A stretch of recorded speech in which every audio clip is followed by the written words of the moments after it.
ओम शांति। आज की मुरली में शिव बाबा कहते हैं, विश्व की आत्माओं को दुख से छुड़ाने के लिए मनसा सेवा को बढ़ाओ, संपन्न बनो और संपूर्ण बनो। आज सर्व खजानों के मालिक बाप दादा अपने चारों ओर के सर्व खजाने संपन्न बच्चों को देख रहे हैं। बाप दादा ने हर एक बच्चे को सर्व खजाने का मालिक बनाया है, एक ही देने वाला, और सर्व को एक जैसे सर्व खजाने दिए हैं। किसको कम किसको ज़्यादा नहीं दिए हैं। क्यों? बाप अखुट खजाने के मालिक हैं, बेहद का खजाना है, इसलिए हर एक बच्चा अखुट खजाने का मालिक है। बाप दादा ने सर्व बच्चों को एक जितना एक जैसा दिया है, लेकिन धारण करने वालों में कोई सर्व खजाने धारण करने वाले हैं और कोई यथाशक्ति धारण करने वाले हैं। कोई नंबर 1 है और कोई नंबर वार है। जिन्होंने जितना भी धारण किया है, उन्हों के चेहरों से नैनों से खजानों का नशा स्पष्ट दिखाई देता है। खजाने से भरपूर आत्मा चेहरे से नैनों से भरपूर दिखाई देती है। जैसे स्थूल खजाना प्राप्त करने वाली आत्मा के चलन से चेहरे से मालूम पड़ जाता है, तो वह अविनाशी खजानों का नशा खुशी स्पष्ट दिखाई देती है। संपन्नता का फखुर बेफिक्र बादशाह बना देता है। जहाँ ईश्वरीय फखुर है, वहाँ फिक्र हो ही नहीं सकता। बेफिक्र बादशाह बेगमपुर के बादशाह बन जाते हैं। तो आप सभी ईश्वरीय संपन्नता के खजाने वाले बेफिक्र बादशाह हो ना। बेगमपुर के बादशाह हो। कोई फिक्र है क्या? कोई गम है? क्या होगा, कैसा होगा, इसका भी फिक्र नहीं। त्रिकालदर्शी स्थिति में स्थित रहने वाले जानते हो, जो हो रहा है वह सब अच्छा है, और जो होने वाला है वह और भी अच्छा है। ऐसा क्यों? क्योंकि सर्वशक्तिवान बाप के साथी हो, साथ रहने वाले हो। हर एक को नशा है, फकुर है कि बाप दादा सदा हमारे दिल में रहते हैं और हम सदा बाप दादा के दिल तक पर रहते हैं। तो ऐसा नशा है ना जो दिल तक नशीन है। उससे संकल्प तो क्या, स्वप्न में भी दुख की लहर लैस भी नहीं आ सकती उसमें। क्यों? क्योंकि सर्व खजानों से भरपूर है, और जो भरपूर चीज़ें होती हैं उसमें हलचल नहीं होगी। तो चारों ओर के बच्चों की संपन्नता देख रहे थे। हर एक का बाप दादा ने जमा का खाता चेक किया। खजाना तो अखुट मिला है, लेकिन जो मिला है उस खजाने को कार्य में लगाते ख़त्म किया है। वह मिले हुए खजाने को कार्य में भी लगाया है, और बढ़िया भी है। कितनी परसेंटेज में हर एक के खाते में जमा है? क्योंकि यह खजाना सिर्फ अब इस समय के लिए नहीं है, यह खजाना भविष्य में भी साथ में चलना है। जमा हुआ ही साथ जाएगा ना। तो परसेंटेज देख रहे थे, क्या देखा? सेवा तो सभी बच्चे यथा योग्य या यथाशक्ति से कर रहे हैं, लेकिन सेवा का फल जमा होना, उसमें अंतर हो जाता है। कई बच्चों का जमा खाता देखा, सेवा बहुत करते हैं, लेकिन सेवा करने का फल जमा हुआ या नहीं, उसकी निशानियां क्या होंगी? सेवा कोई भी हो, चाहे मनसा, चाहे वाचा, चाहे कर्मणा, तीनों में 100% मार्क होती है। तीनों में 100 है। सेवा तो की, लेकिन अगर सेवा करने के समय व सेवा के बाद स्वयं अपने मन में अपने से संतुष्ट हैं, और साथ में जिनकी सेवा की, जो सेवा में साथी बनते हैं, वह सेवा करने वाले को देखते हैं, सुनते हैं, वह भी संतुष्ट हैं, तो समझो जमा हुआ। स्व की संतुष्टता सर्व की संतुष्टता नहीं है, तो परसेंटेज जमा का कम हो जाता है। यथार्थ सेवा की विधि पहले भी बताई है।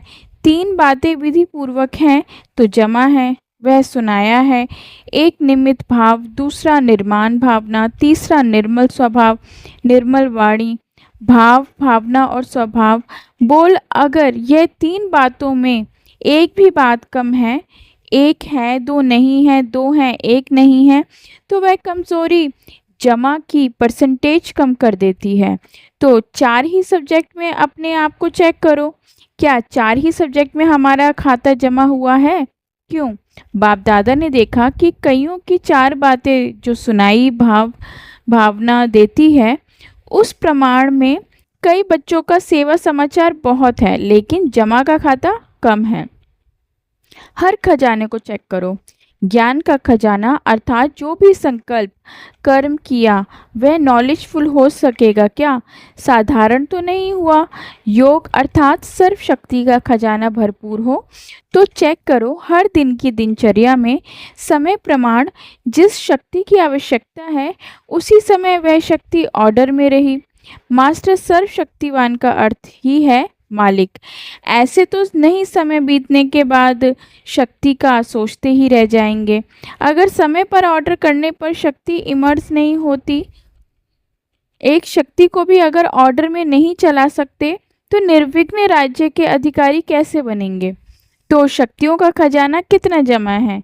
जो समय पर कार्य में लगाते हैं वह जमा होता है। चेक करते जा रहे हो कि मेरा खाता क्या है, क्योंकि बाप दादा को सभी बच्चों से अति प्यार है। बाप दादा यही चाहते हैं कि सभी बच्चों का जमा का खाता भरपूर हो, धारणा में भी भरपूर, धारणा की निशानी से भी भरपूर। हर कर्म गुण संपन्न होगा। जिस समय जिस गुण की आवश्यकता है वह गुण चेहरे चलन में इमर्ज दिखाई दे। अगर कोई भी गुण की कमी है, मानो सरलता के गुण की कमी के समय आवश्यकता है, मधुरता की आवश्यकता है, चाहे बोल में चाहे कर्म में।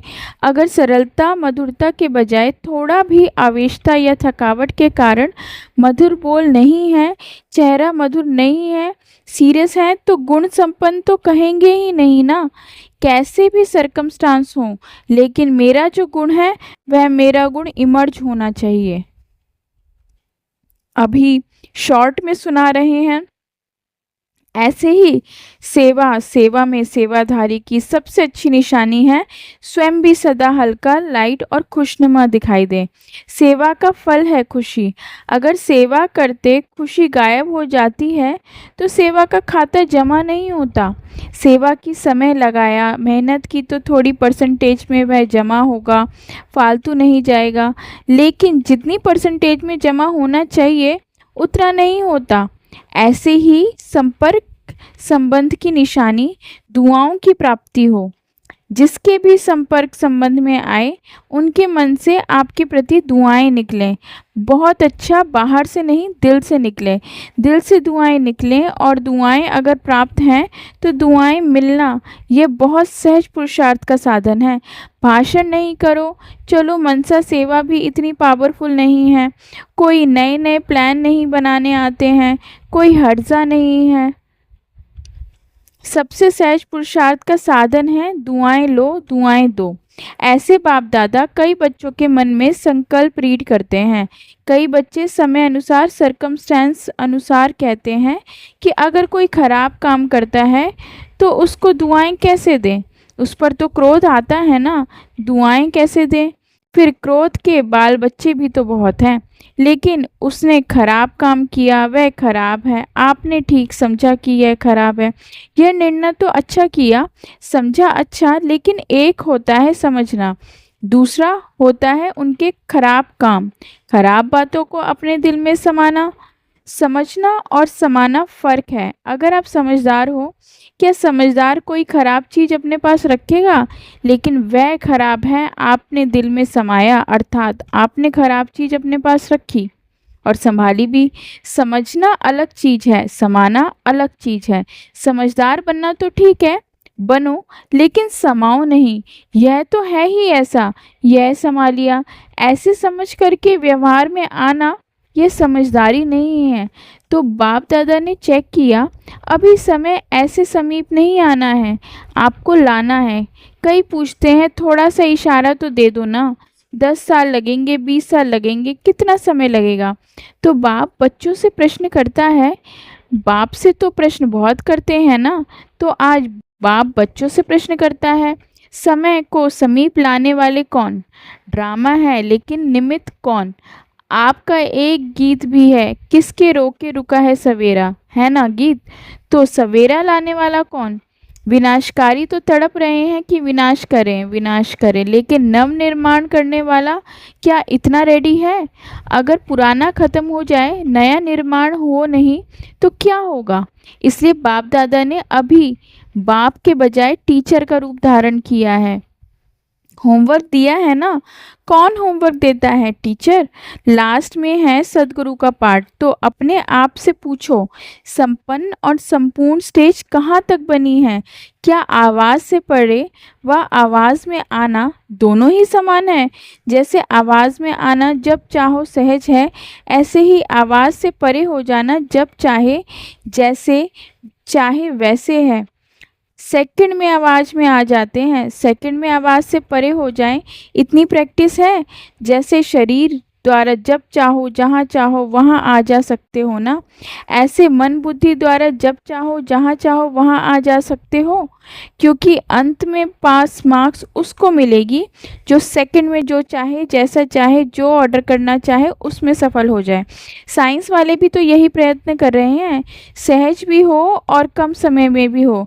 तो ऐसी स्थिति है क्या? क्या मिनटों तक आए हैं, सेकंड तक आए हैं, कहाँ तक पहुँचे हैं? जैसे light house might house second में ऑन करते ही अपनी लाइट फैलाते हैं, ऐसे आप सेकंड में लाइट हाउस बन चारों ओर लाइट फैला सकते हो।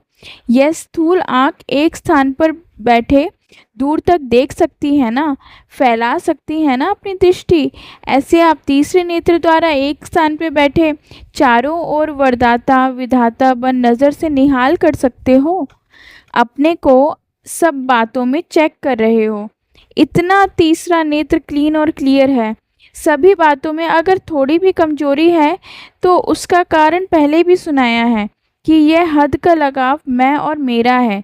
जैसे मैं के लिए स्पष्ट किया था, होमवर्क भी दिया था, 2 मैं को समाप्त कर 1 मैं रखनी है। सभी ने यह होमवर्क किया। जो इस होमवर्क में सफल हुए वह हाथ उठाओ। बाप दादा ने सबको देखा है। हिम्मत रखो, डरो नहीं, हाथ उठाओ। अच्छा है, मुबारक मिलेगी। बहुत थोड़े हैं, इन सबके हाथ टीवी में दिखाओ। बहुत थोड़े ने हाथ उठाया है। अभी क्या करें? सभी को अपने ऊपर हंसी भी आ रही है ना। अच्छा, दूसरा होमवर्क, क्रोध को छोड़ना है। यह तो सहज है ना। तो क्रोध को किसने छोड़ा? इतने दिनों में क्रोध नहीं किया।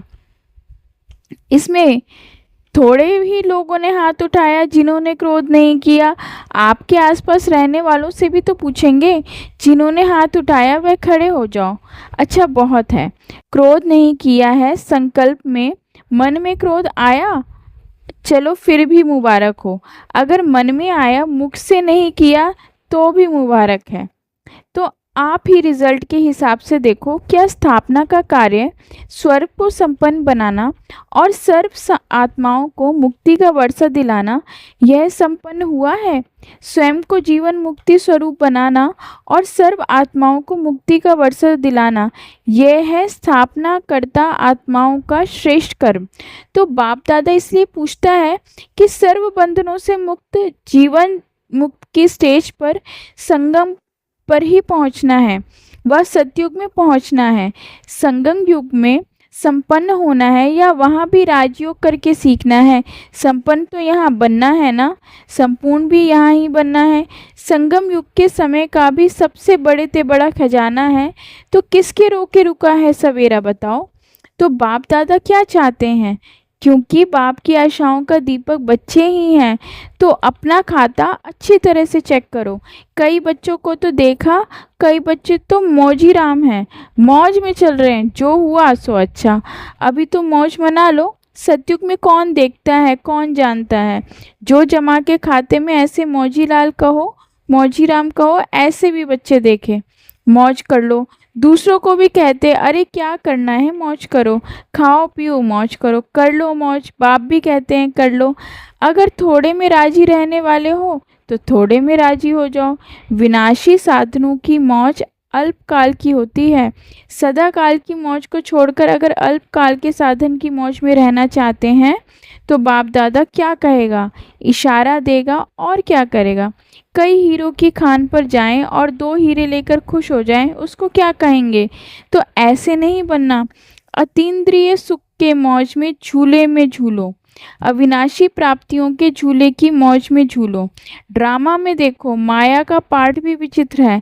इसी समय ऐसे ऐसे साधन निकले हैं जो पहले थे ही नहीं, लेकिन बिना साधन के भी जिन्होंने साधना की, सेवा की, वह भी तो एग्जाम्पल सामने है ना। क्या यह साधन थे, लेकिन सेवा कितनी हुई, क्वालिटी तो निकली ना। आदि रत्न तो तैयार हो गए ना। यह साधनों की आकर्षण है। साधनों को यूज करना रॉन्ग नहीं कहते हैं, लेकिन साधनों को भूल साधन में लग जाना, इसको बाप दादा रॉन्ग कहते हैं। साधन जीवन के उड़ती कला का साधन नहीं है, आधार नहीं है। साधना आधार है। अगर साधना के बजाय साधनों को आधार बनाया तो रिजल्ट क्या होगी।